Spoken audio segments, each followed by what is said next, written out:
Topic of today's Dhamma talk, or tonight's Dhamma talk, is equanimity.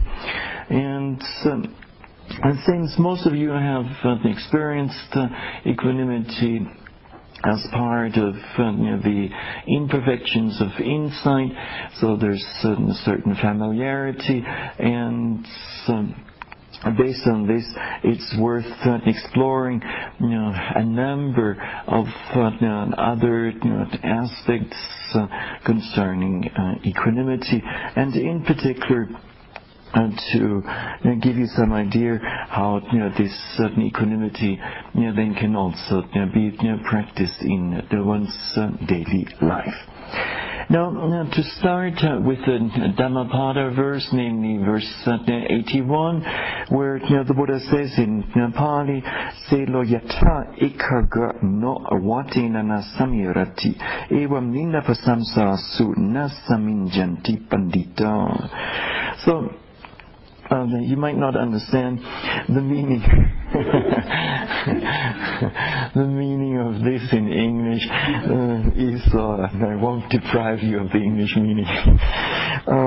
As a mountain of rock, and we've got plenty of mountains of rock around here, is unshaken by wind, so too the wise are unperturbed by blame or by praise.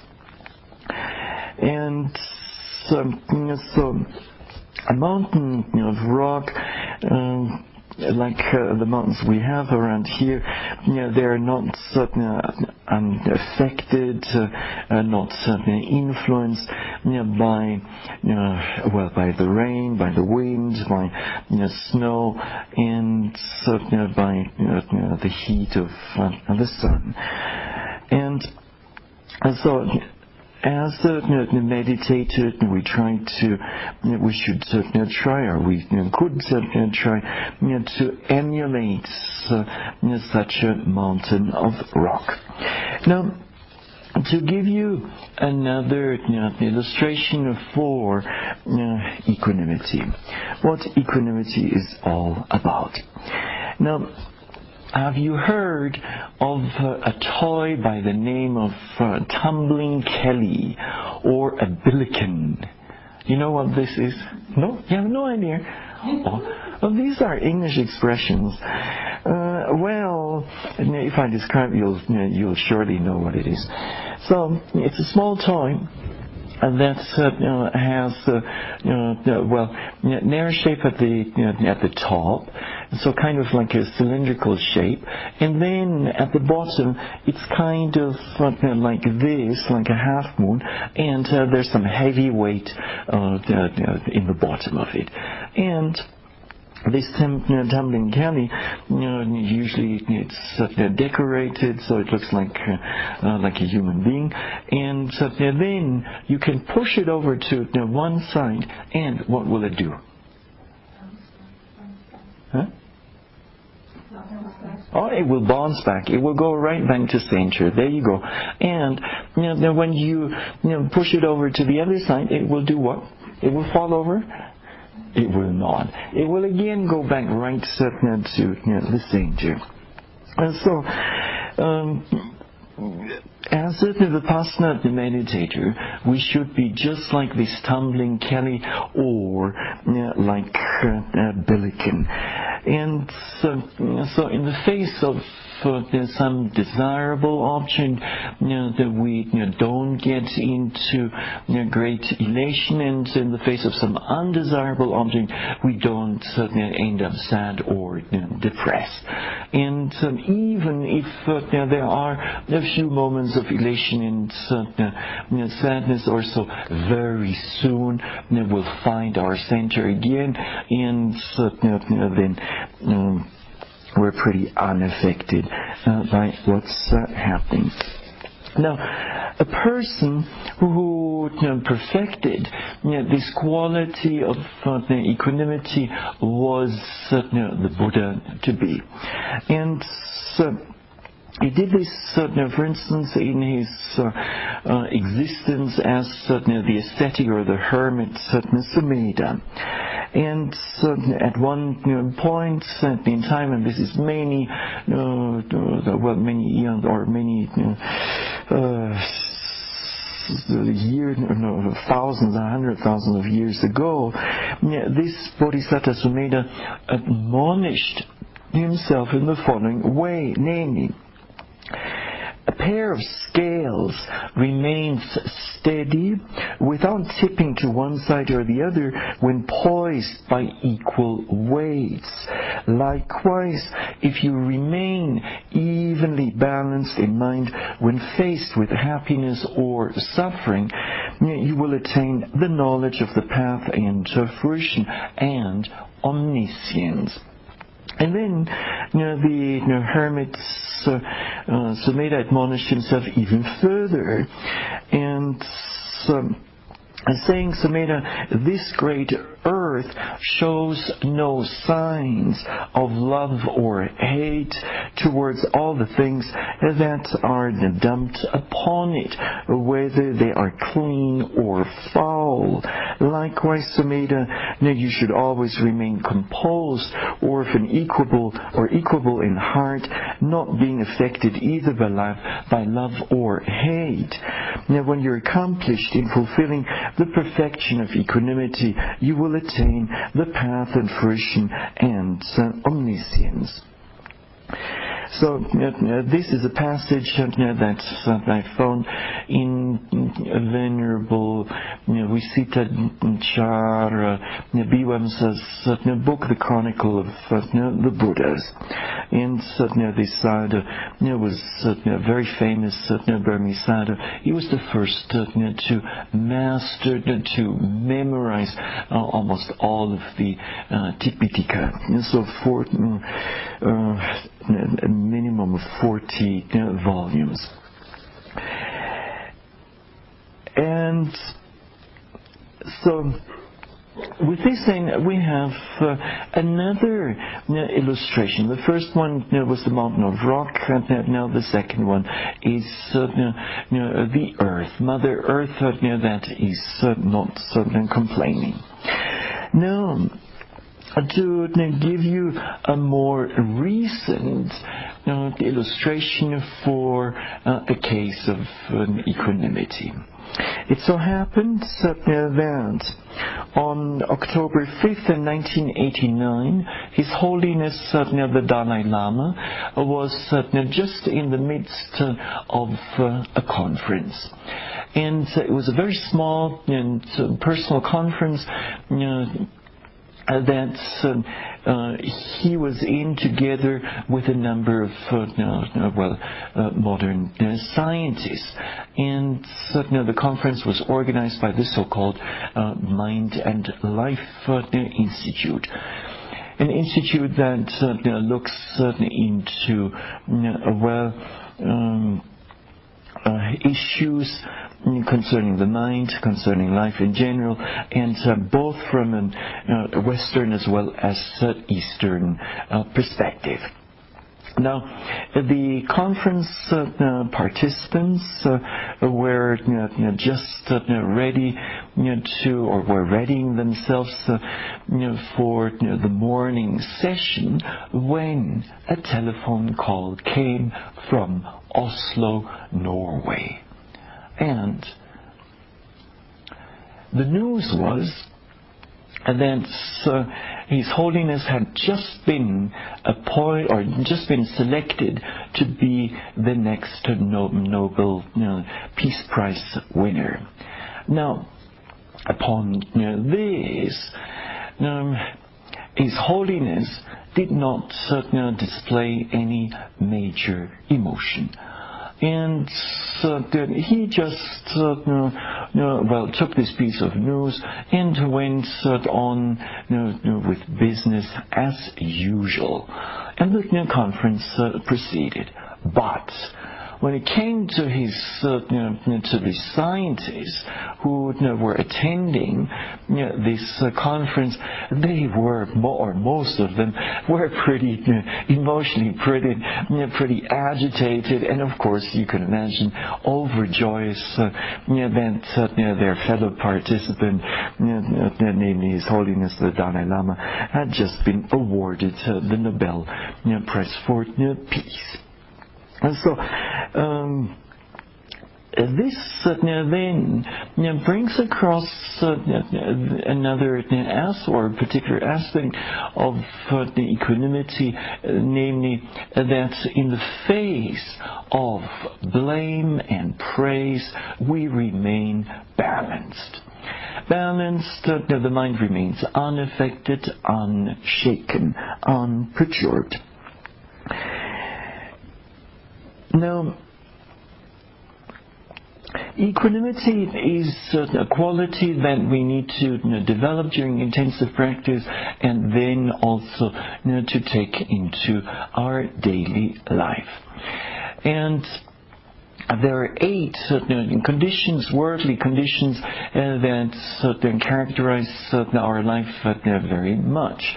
And so we need to develop an equanimity towards all of those 8 worldly conditions. The 8 worldly conditions in the Pali scriptural language are known as Ataloka Dhamma. It's plural. And so anyways, they are lava and alava, namely gain and loss. So that's the first pair of opposites. And then the second pair of opposites consists of honor, fame, companionship for one, in Pali given as yasa. And the opposite is ayasa, which is then dishonor and disgrace and lack of companionship. And the next pair consists of ninda and pasamsa, and in this pair ninda is blame and pasamsa is praise, and the last pair consists of happiness, sukha, and suffering or suffering, dukkha, suffering or misery. Now, as human beings, we are exposed to the vicissitudes of life, the ups and downs of life. So at times we are fortunate to gain something, to maybe make a big win in a lottery, and at other times we might get some a letter from the Internal Revenue Department saying that we owe the government another $20,000 US dollars. And this then might be somewhat unpleasant news. Now, the usual reaction, so let's say, place yourself in the position of the lottery winner. And how would you respond to this? And you're not just gaining $5, but it's but more than this. Let's say 50,000. So then, will you be overjoyed or not? Most likely, at least this news of the 50,000 lottery win will carve out a smile from your face, at the least. But then, I suppose, that when you get that letter from the Internal Revenue Department, that your face will not be driven into a smile, but rather into a rather sullen facial expression. Now, so this is just with regard to gain and loss of money, but we can also gain fellow human beings, and we can lose fellow human beings. And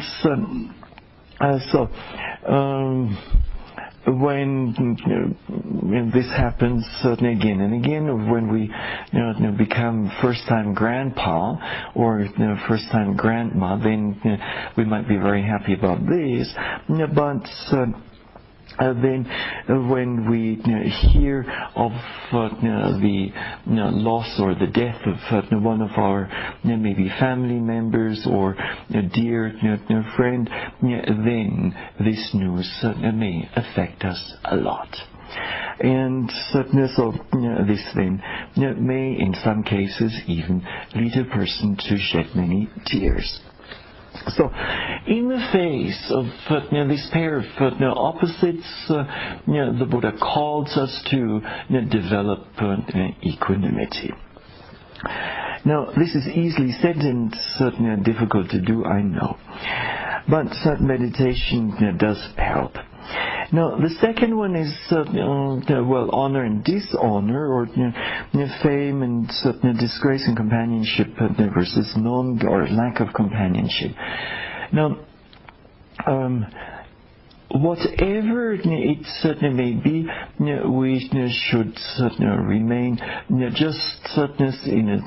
we should remain centered, balanced, and not let this pair of opposites affect our mind. On one occasion, the Buddha himself, while he was dwelling at Kosambi, the Sangha, the monastics, community of monastics, got into a big quarrel, and over some small etiquettes regarding the outhouse, how to where to put the ropes, if I'm not mistaken. And anyways, so there were two groups who had different opposing opinions on this, and they just couldn't settle their issue, and contentious issue. And they would not even listen to the Buddha's advice. And so the Buddha tried to calm them down, but there was just no way to do so. And eventually the Buddha decided, he would certainly retire to some quiet and secluded place. And he took his alms bowl and maybe an additional set of ropes, and he then went to some nearby forest and spent, so it is said, a period of 3 months all by himself. And apparently there was an elephant who waited upon him and who took care of his needs. And even though the Buddha was not in the company of the monastic community, it did not affect his mind at all. He used the time for meditation practice, and so he was quite happy about the whole thing. So it's always a matter of how we make use of time if we have no friends for a while. Now, then in the case of blame and praise. Now, what do you think? Is there anyone among us who is totally free from blame?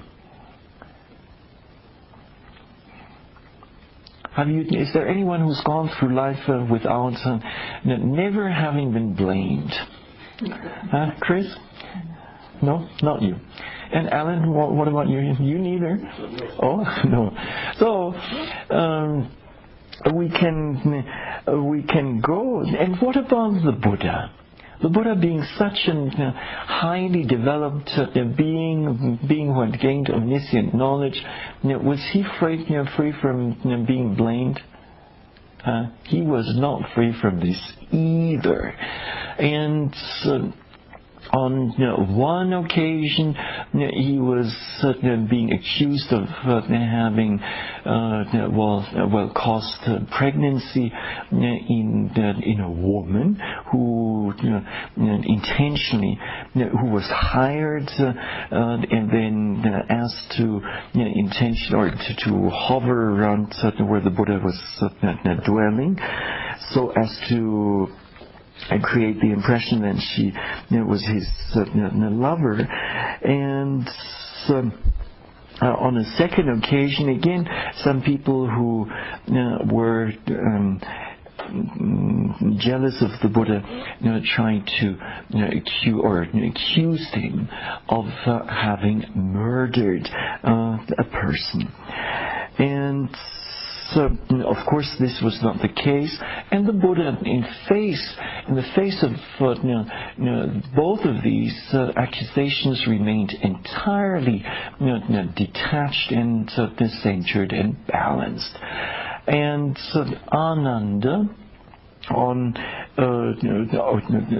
suggested to the Buddha that he move on in his journey and just go somewhere else, and the Buddha wouldn't heed his advice and simply stay put.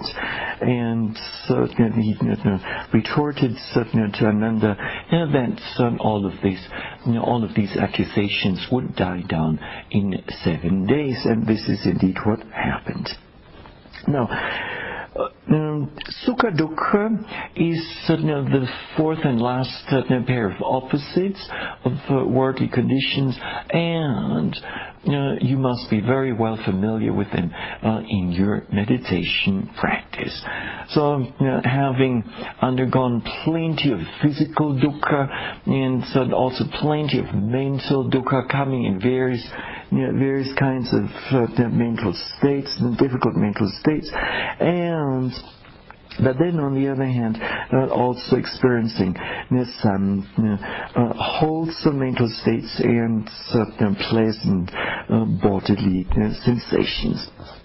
Now, our normal reaction is that of getting elated when we come across some pleasant experiences, and then getting somewhat or losing patience, and the mind being on the low side when we come across certain difficult experiences. Also, in the face of these four pairs of opposites or 8 worldly conditions, we are called to remain equanimous. Venerable Mahasiddhata of Burma apparently has mentioned, and if I'm not mistaken, it's even recorded in one of his certain books entitled Loka Dhamma, namely the 8 worldly conditions, where he says that the higher one rises in the society, the more one will be exposed to these worldly conditions. And the illustration that he uses is the exposure to wind and the forces of nature of a low tree are relatively small, but the higher the tree is, the more it will be exposed to the forces of strong winds and gales and snow and so on. Now, in a general sense, equanimity, we can say, is a detached state of mind, and this state of mind, when practiced by a person, may create the impression as if the person, or may create the impression of disinterestedness or indifference, but this is not the case. And disinterestedness or lack of interest or indifference are actually prompted by ignorance and also by ignorance, or to put it differently, a lack of understanding. And they are said, according to the Dhammasangani, to be false manifestations of loving kindness.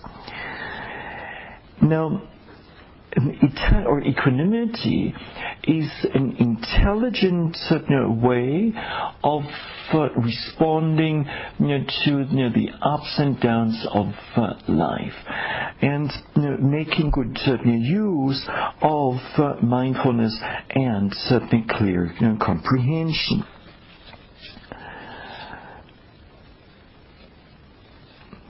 And when equanimity is present in one's stream of consciousness, then one is no longer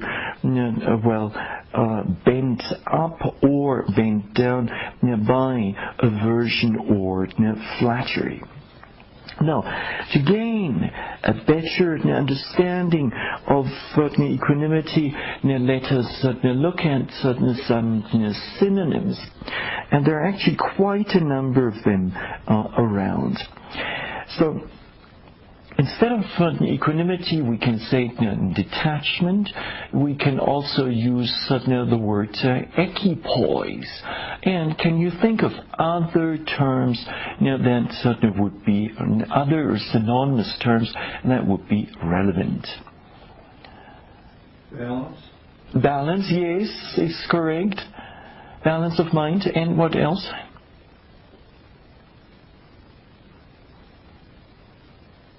Centered. Yes, centeredness, correct. And what next?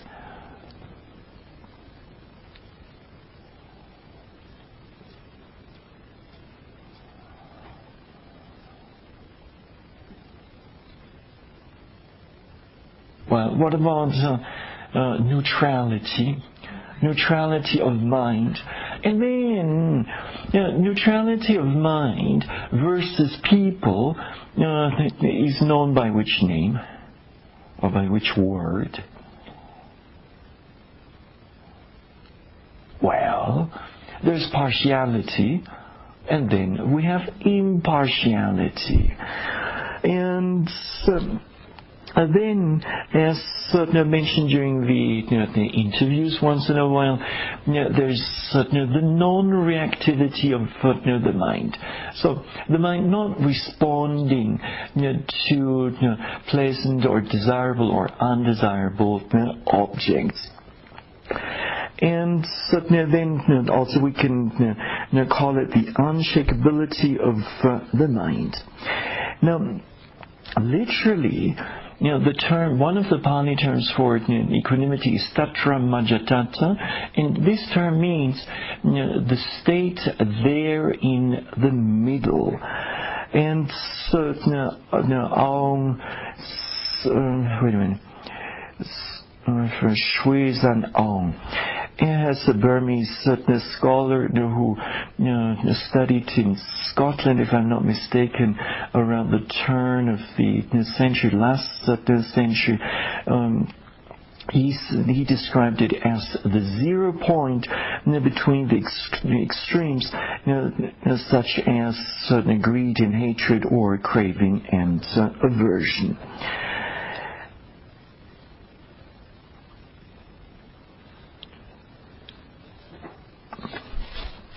Now, this neutrality of mind and that's the term it's given as a mental factor in the Abhidhamma, has the following or should be understood in the following way from an Abhidhamma point of view. Namely, neutrality of mind is one of the 25 beautiful mental factors, the so-called Sobhana Cetasika, and to be more specific, it is one of the 19 universal beautiful mental factors. And in a moment or two, I'll give you the list of those 19. And the interesting point is that it arises only in wholesome consciousness and not in unwholesome or functional consciousness. There's a total of 59 kinds of wholesome consciousness, and so whenever those are present, then equanimity will be there. Now, when it says that it arises only together with the 19 or with the 18 other universal beautiful mental factors, then from this we can conclude that when equanimity is there, it's not accompanied by unwholesome mental states. And this then means it's not present while the hindrances are working. But it arises only when a meditator has overcome the hindrances. Now, when you think of your own meditation practice, when experiencing the third, the insight knowledge, and in particular that phase in the practice when dukkha, so unsatisfactoriness was predominant, at that point, you did or you re-experienced the hindrances in the form of sense desire, ill will, sloth and torpor, restlessness and remorse, and skeptical doubt. So at that point, equanimity was not there. And then as the practice developed further, and anatta came into the foreground, and with this then some more wholesome mental states took root in the mind. With this then gradually the situation changed. And then this equanimity, does it arise right away as the first or second imperfection of insight? It does not. And so it's listed as the 9th imperfection, and indeed this position given to it in the listing very much corresponds to what actually happens in the meditation practice. So usually meditators experience illumination and then oftentimes joy and tranquility and happiness and so on, and then only after having experienced all of these does equanimity come to the foreground. And by that time, a meditator will clearly have understood the dangers of craving, pride and conceit, and wrong view. So when equanimity is there, then those three dangers are most likely going to be absent. Now, the 18 other wholesome, positive, beautiful, universal, beautiful mental factors are faith as the first one, mindfulness as the second one, then as number 3 and 4, shame. This is moral shame and moral fear of wrongdoing, hiri and ottappa in the Pali scripture language, and then we have non-greed, which manifests in the mind as detachment. So not being, actually it would be better to say as non-attachment, and then non-hatred, which manifests as agreeableness, and Then as number 8, neutrality is number 7, and tranquility is number 8 and 9. And then the lightness that we've discussed is number 10 and 11. Malleability is number 12 and 13. And then wieldiness is number 14 and 15. And then we have proficiency as number 16 and 17, and rectitude as 18 and 19. And so it is in the context of these mental states that equanimity arises. Now, this then means that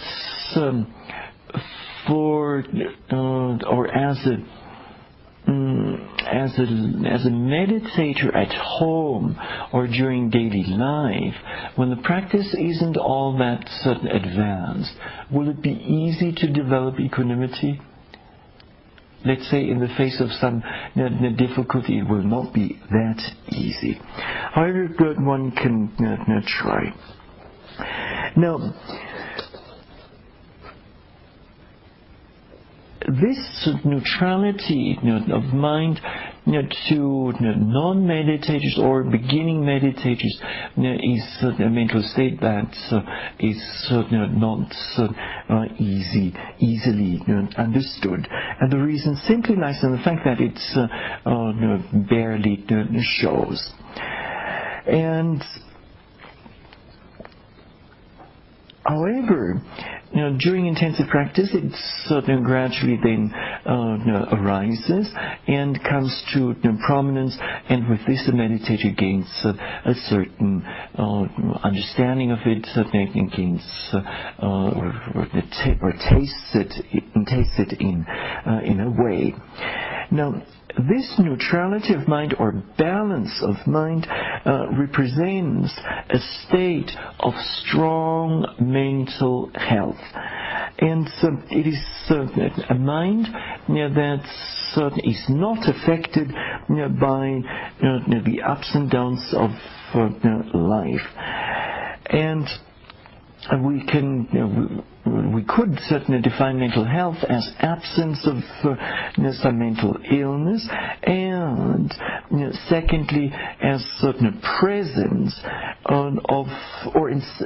we can say absence of unwholesome mental states, and positively express presence of wholesome mental states such as faith and mindfulness and the others that were mentioned. So equanimity then clearly forms or is part of what is known as positive psychology. So positive qualities like happiness, like compassion, empathy, and so on come under positive psychology. And so when there is an absence of balance of mind, then this means certain mental states will be present in excess, or there may be a deficiency of this or another mental state. And so this then may cause certain difficulties not only in one's meditation practice but also outside of meditation. Now, how then do we experience certain equanimity in the meditation itself?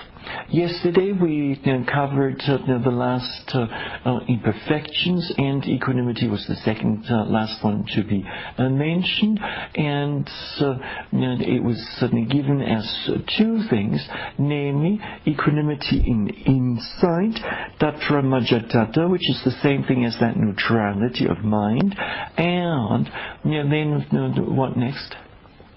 Avajjana upekkha is equanimity in what? Huh? In jhana. In jhana? No, we didn't speak about jhanas yesterday. Equanimity in advertence to the object.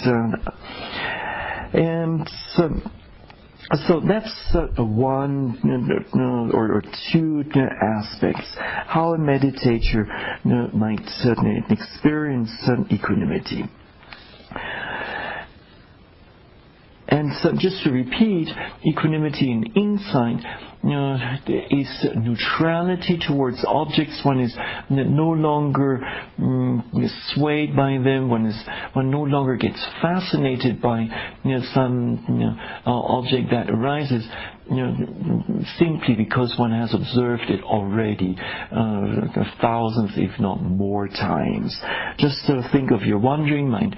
Now, well, at the beginning of a retreat, wandering mind usually is still a somewhat fascinating object to most meditators.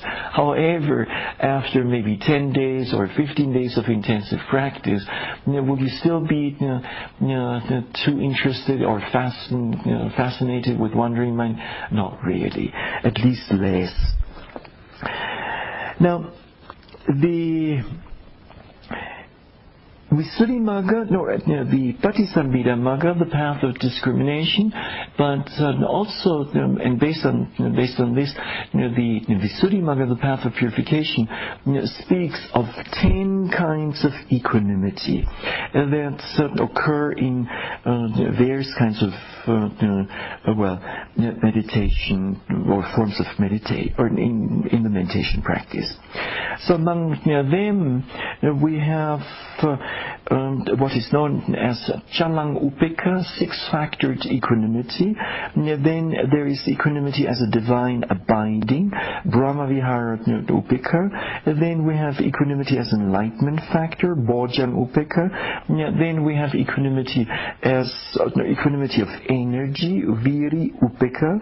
And then there is equanimity about formation, Sankha Upeka, and then there is equanimity as neutrality of mind, and that's the mental state or mental factor of equanimity. And then we have equanimity of jhana, and then equanimity of purification, and then equanimity as a feeling, and equanimity about insight. Now, tonight we won't have the time to go into all of those, and we'll just cover a few of them, the relevant ones. Now, first of all, let's take a closer look at the Statra Majjhattata, namely equanimity as neutrality of mind. And its certain characteristic is that of conveying consciousness and mental states evenly. So consciousness being one aspect of the mind, and then the totality of the mental factors being the second part or second component of the mind. These two are well balanced, well arranged. And please do understand that this is not always the case. So if you have one unwholesome mental state, like anger, being really high, really predominant, this will mess up the entire mental composition. And so this thing will also have an effect on the body, as you know by now. Namely, the body will tense up, and then one's heart might start pulsing strongly, throbbing, and then one's face may tense up and flush, and the hands may form into a fist. And when equanimity is not present, like in one of the higher insight knowledges, the 10th insight knowledge, namely that of re-observation, the mind is rather out of whack, not centered. and sometimes going to one extreme, and at other times going to another extreme. And extremes in different ways in terms of the unwholesome mental states, or sometimes a wholesome mental state and an unwholesome mental state, or even in terms of primary elements and like movements of the body versus stillness of the body. So what this thing does is that the body is very unstable, and the illustration for this particular state of the meditator, both physical as well as the mental, is that of a top. You all know a child's toy known as top, and so you give it a spin, you give it some momentum, and then it will nicely rotate and be rather firm and stable. However, once that top loses its momentum, then what happens? Then it wobbles. There you go. Then it will wobble more and more until finally the top falls over. And so in the knowledge of reobservation, it's kind of the coming the opposite way. The kinetic energy is not strong enough, and in the knowledge of the next insight knowledge, the knowledge of equanimity about formations, the kinetic energy is really high, and as a result of this, the mind is well arranged, centered, balanced, and the body, and the same thing goes for the body. And so that then would correspond to the top, which has a nice momentum to it. But in the case of the knowledge of reobservation, the momentum in one's practice is not sufficient. Sometimes it's good, and then at other times it's weak. And so it's a rather unstable situation. And this then manifests physically as well as mentally. Now, the first function, there are two functions of equanimity, is that of preventing excesses or deficiencies of the mind or in the mind. And the second function is that of preventing partiality. So preventing partiality is with regard to mostly with regard to people. And so when it comes to the first function of preventing excess or deficiency, well, as you know, sometimes a certain mental state like effort may be excessive, and this then will lead to restlessness of the body and of the mind and the body, and under this condition it's difficult to practice. And then at other times, when maybe effort is lacking, one ends up with sluggishness, sloth and torpor. So that's not working either. And so the function of equanimity is to prevent those imbalances. Now, the equanimity manifests as as neutrality, or we might say as balance, or as keeping the proper middle. So centeredness is a modern expression that very nicely reflects this aspect. And so the illustration that the Abhidhamma gives for this state of neutrality is that of a charioteer who looks with equanimity at two horses of equal strength that are pulling some chariot or some vehicle. And so, since both of these horses are of the same strength, so they're pulling with the same strength, and thus the chariot is moving evenly. Now, when we practice, or when we practice meditation and equanimity arises, then we experience it mostly equanimity towards objects that are occurring in the body and in the mind. However, this equanimity may also then find expression towards one's fellow beings. And there is one particular type of meditation practice during which this aspect then gets intentionally developed. And this is the practice of the divine abodes, namely the Brahma Viharas, and they consist of the practice of loving kindness, of compassion, karuna, of sympathetic joy, mudita, and equanimity. And so, at that point, we just then use or take this mental quality of, or mental state of equanimity or neutrality, and we develop it in particular towards our fellow human beings.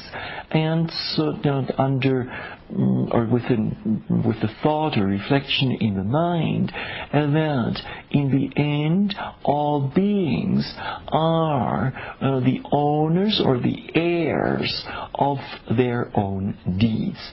So they have to, or they'll reap the results of their bodily, verbal, or mental deeds. And there's nothing we can do about this. This is based on or is according to karma, the law of karma and vipaka, so action and result.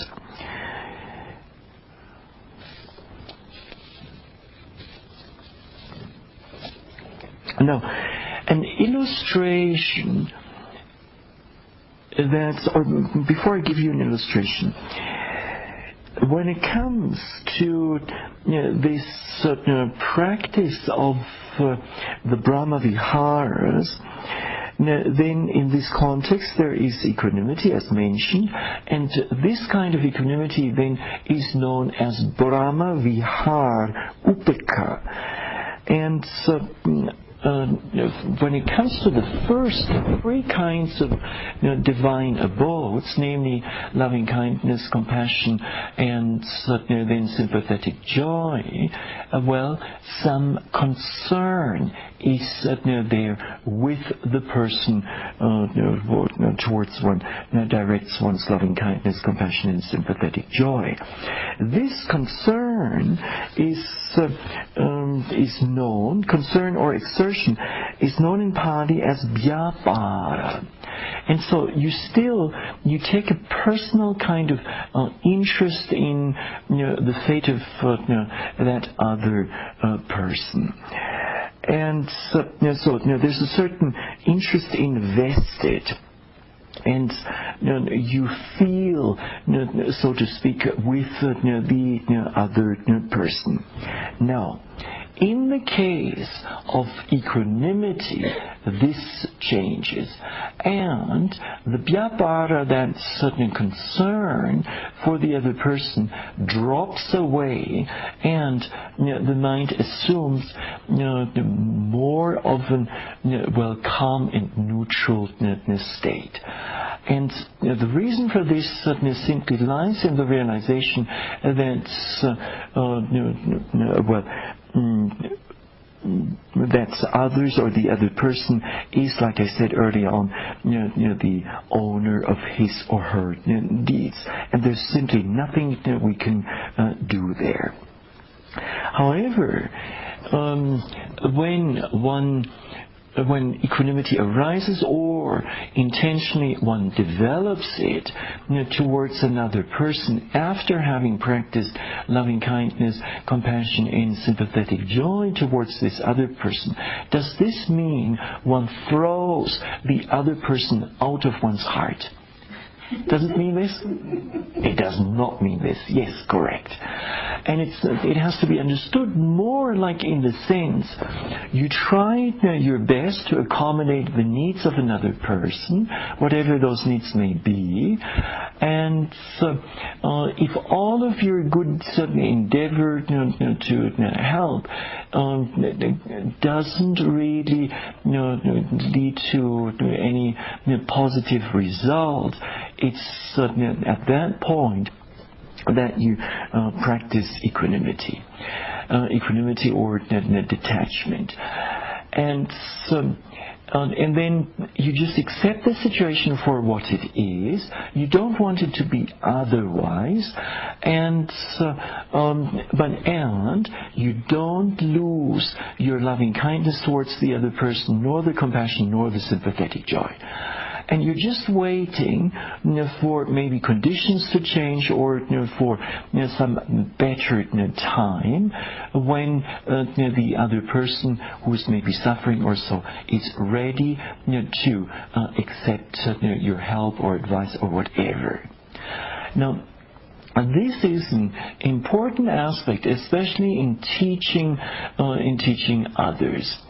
Now, when giving some advice to another person, like in the context of the meditation practice, the other person may not be ready to hear it.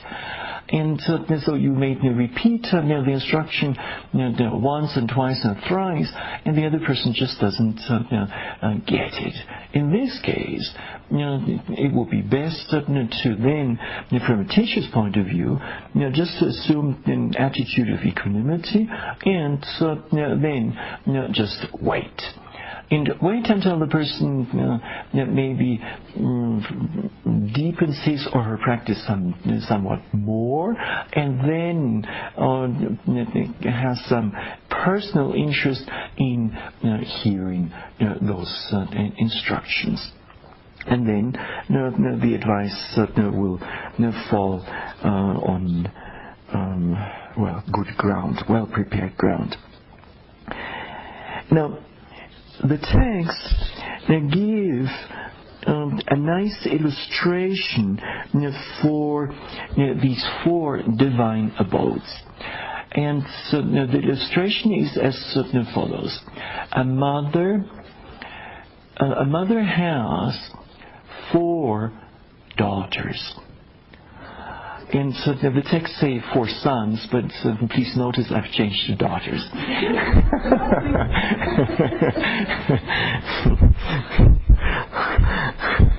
And so anyways, she has 4 daughters, a youngest one, an infant, and so that infant is rather helpless.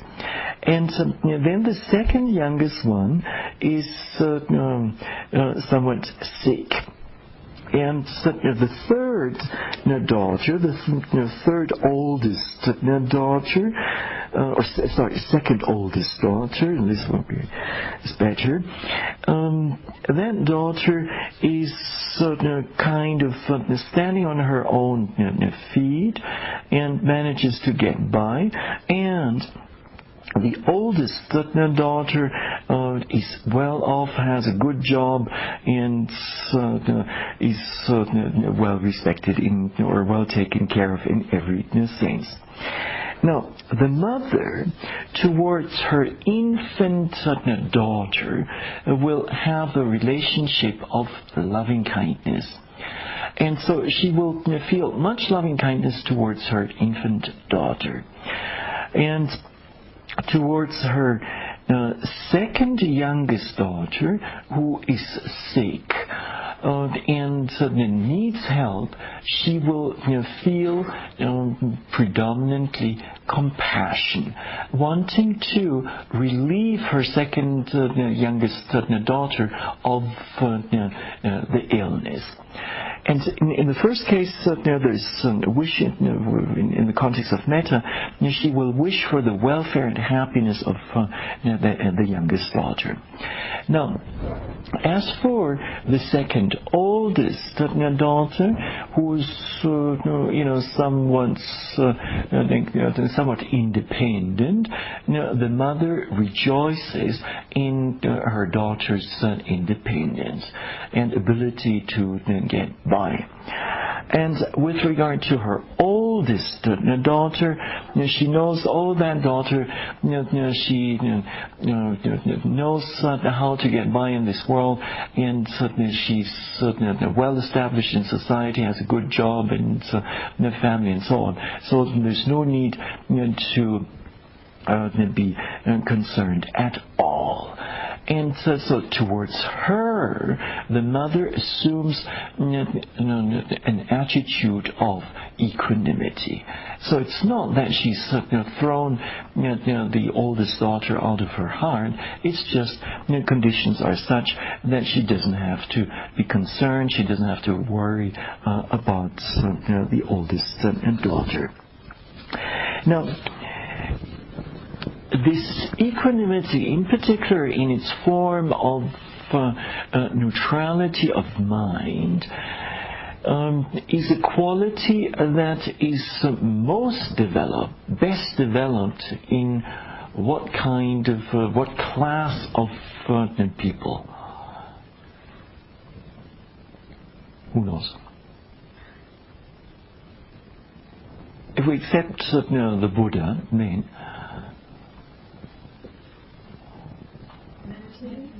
meditators, no, we have to go, well, for meditators, yes. Meditating arahants. So,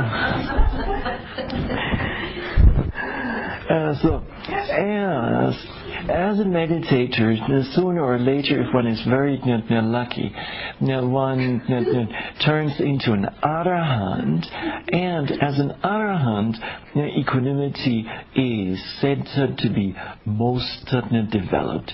And we'll go into that in a few moments. Under a different form of an equanimity that goes by a different name. Now, of course, we're not all arahants yet, and this takes may take a lot of practice. And then, in those noble ones who are not arahants, so the anagamis, and then the once returners and the stream enterers, equanimity is said to be present to some extent, however, of course, not fully. And in meditators who have not yet gained such stream entry, equanimity will be even weaker. And now comes the important part. And so, as we'll see,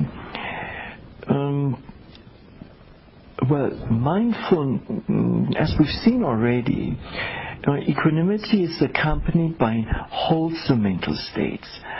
And wholesome mental states arise mostly in connection with the wisdom. So wisdom needs to be there.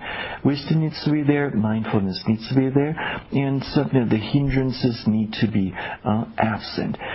So a certain amount of practice is necessary in order to experience this equanimity towards or equanimity in the form of neutrality.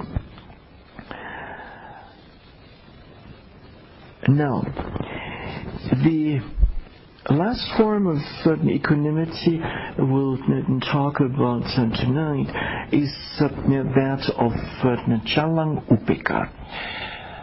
Chalang upeka is a Pali compound term that consists of three parts, namely cha, which means 6, anga means factor, and factor or limb, and or part, and then upeka means equanimity.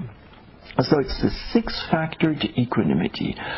And this six-factored equanimity is so called because it refers to, or equanimity is present with regard to what?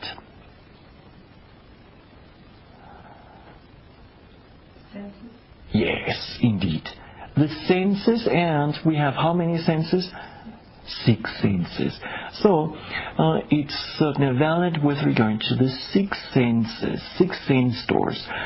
And in the case of an arahant, whatever he or she may be seeing, hearing, smelling, tasting, touching, or thinking, there is equanimity.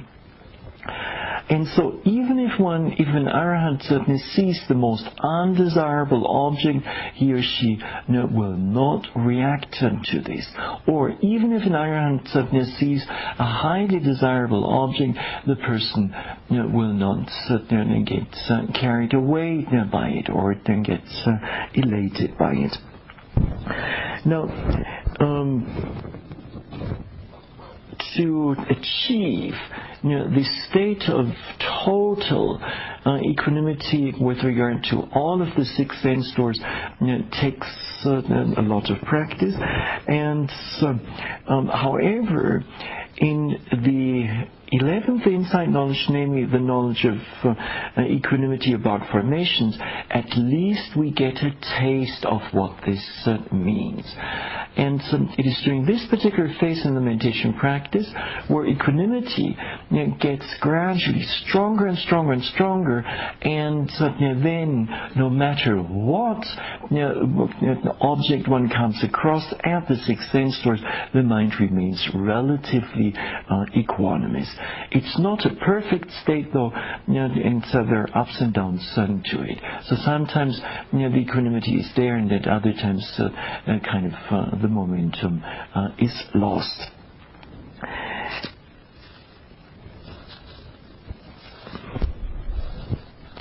So when unwholesome mental states are present in the mind, then the mind tends to take an uneven outlook on formations.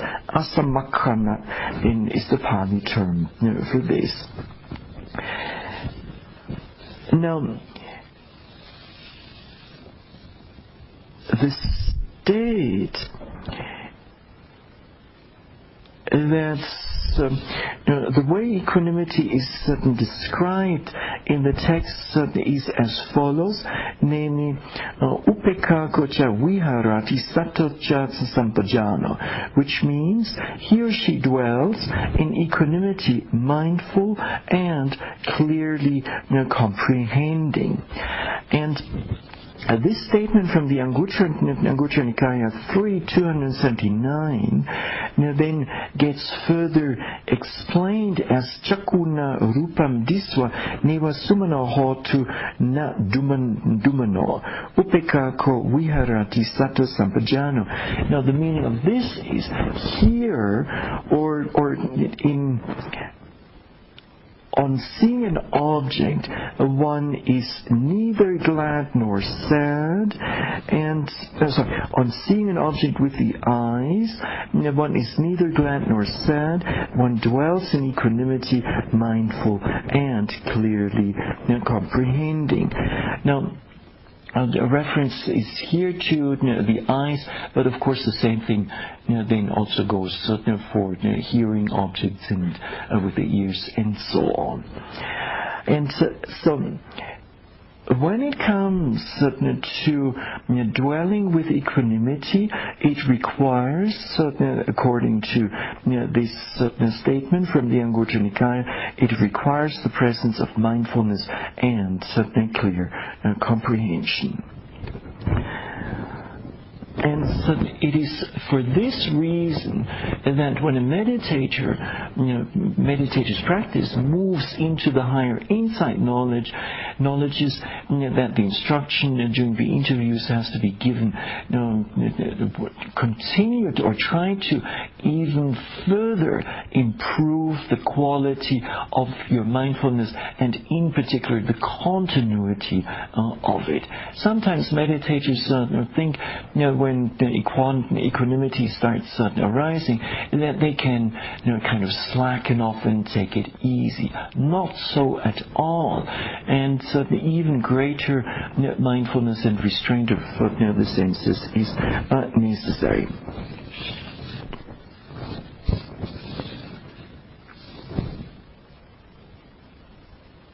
Now, the Venerable Sadhu Pandita likes to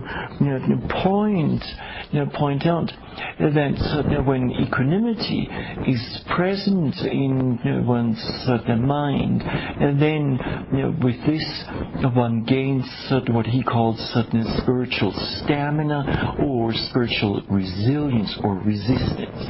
And this statement is quite correct. A person in whom equanimity is well established in the mind, in such a person, difficulties will not have any or leave any impact. So even if someone comes and abuses you, it doesn't really matter. The mind is simply not getting upset about anything. Now, the suttas give another helpful qualification with regard to this equanimity, and there the Pali expression is tadi bhava guna. Guna means virtue or quality, bhava means the state, and tadi is kind of the natural state. So it's the virtue or the quality of the natural state. And this then has to be understood with regard to the objects that one is experiencing. So whatever object comes along, one just accepts it as it is in its natural state. So comes some person, and the person is maybe rather positive. We accept him or her as she is. Comes some other person who is maybe for the time being somewhat negative, and again we accept the person just as he or she might be.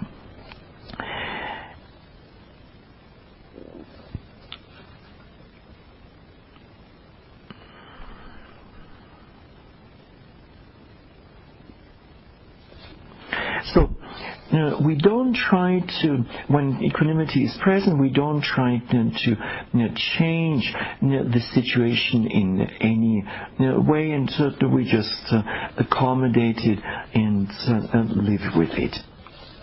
Now, let me conclude tonight's Dhamma talk on some aspects of equanimity. There would be so much more to say, but we don't have the time. By wishing that with the help of mindfulness and certainly clear comprehension, and also well established in virtue and training in concentration, may much equanimity arise in your meditation practice. And first as equanimity as an imperfection of insight, but then later on may this equanimity then get stronger and stronger. May it turn into also equanimity about formations, and finally may it help and contribute to the attainment of the crossing over and the attainment of the peace of Nibbana. And may this happen during this very retreat. And this is it for tonight.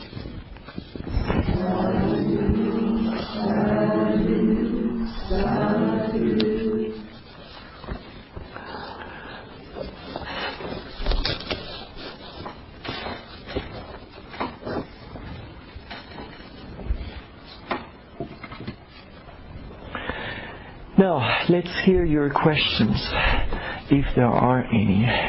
Yes, Jeff. We want to develop equanimity towards formation state. Does developing equanimity as a Brahma Vihara help with that? Or are they somewhat different scales? No.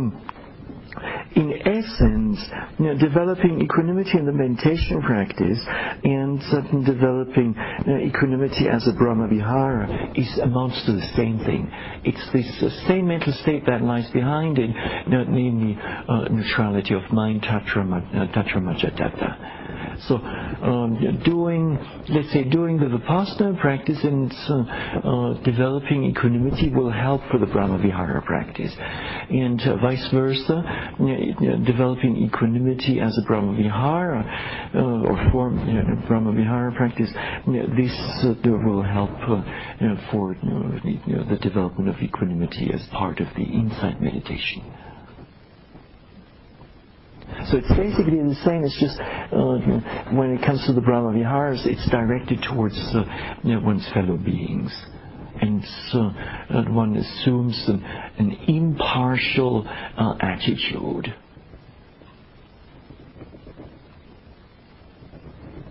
And without any preferences. And so, of course, in society there's much there. There's a lot of partiality towards human beings. We divide them and group them in all sorts of ways. Now, anything else? Yes, in the back? I have two questions. One is I kind of lost the thread when you were talking about insight knowledge and the kinetic energy. No, not the 9th, the 10th. Yeah, the 10th. Mm-hmm. And then, so that's one question, but the other one is these different kinds of equanimity that you didn't have time to describe, do they develop sequentially? No. That's just kind of a mix of different equanimities and forms of equanimity that exist, but they definitely, there's no sequential development there. No, it's some of them are totally different in nature. Like viri upeka is equanimity of effort, and the essence of this is effort, and is a balance of effort. No, it's less about equanimity; it's more about effort. No. So now, as for your first question, let's see. I try to take this illustration and correlate it to illustration of the top, and then correlate this to two insight knowledges, namely number 10 and number 11. So the 10th insight knowledge is that of reobservation, and so at that point in one's meditation practice. Yes, reobservation of formations. And so at that point in one's meditation practice, things are still going, or the practice is somewhat all over the place. No? So it's rather unsteady practice. So the illustration for this is the top that does not have much kinetic momentum. So the top that is wobbling. And the illustration for the 11th insight knowledge, which is the knowledge of equanimity upon formations, is that of the top that has plenty of kinetic momentum and is spinning nicely and very stable, very firm.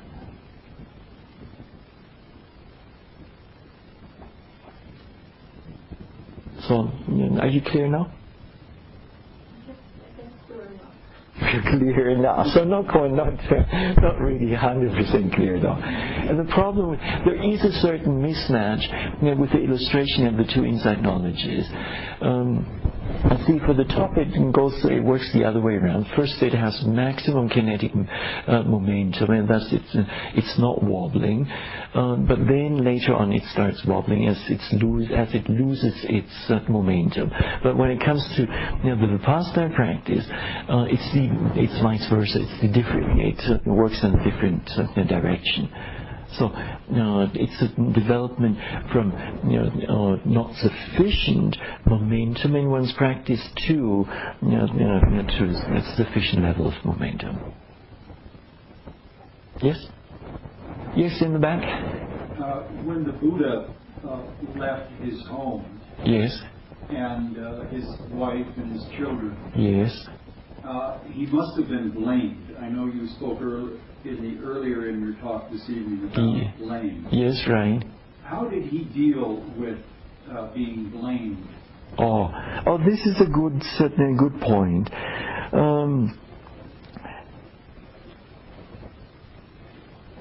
I guess at first he justified it for himself that he was going in search of some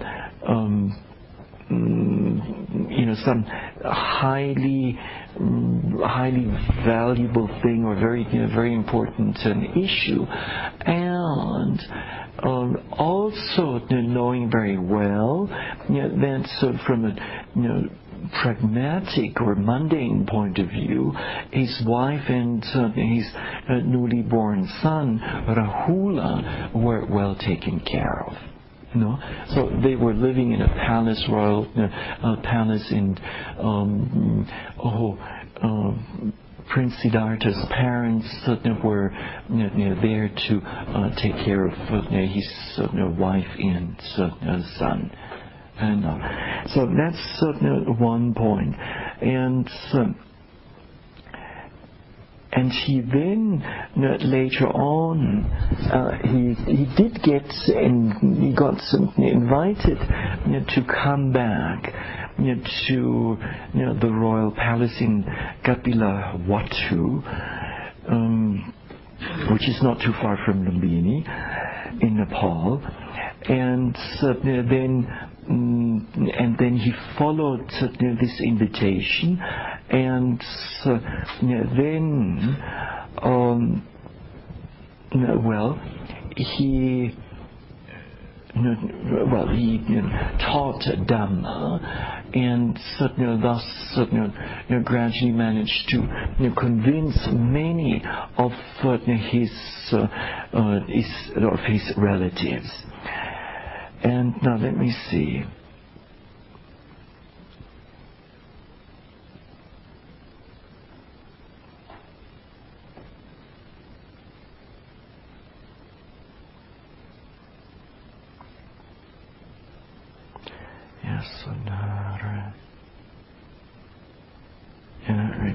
And so his wife did blame him, and then I'm not quite sure how he responded to this. But his relatives, a number of his relatives, like his his stepmother, Mahaprajapati, she was the first to become a nun under the Buddha. So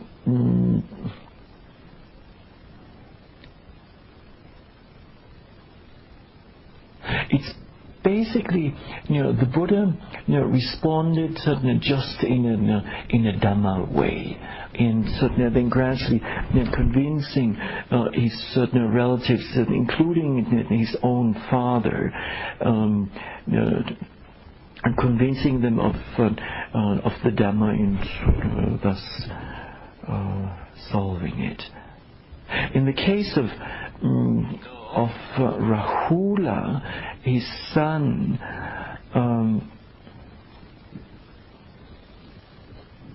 the Buddha's response was that he asked Rahula to claim his heritage. What was it? No, I think it was the mother, Yasodhara, who asked Rahula to go to the Buddha and claim his heritage. And so again, the Buddha, interpreted the thing in a Dhammic way, and then said, well, if you want to come and claim your heritage, then it's the Dhamma. And so he then initiated Rahula as a novice. And so Rahula then later on he stayed with the Sangha in several discourses the Buddha gave to Rahula, which are still recorded. I'm not quite sure whether I'm answering your question really well, but that's as best as I can.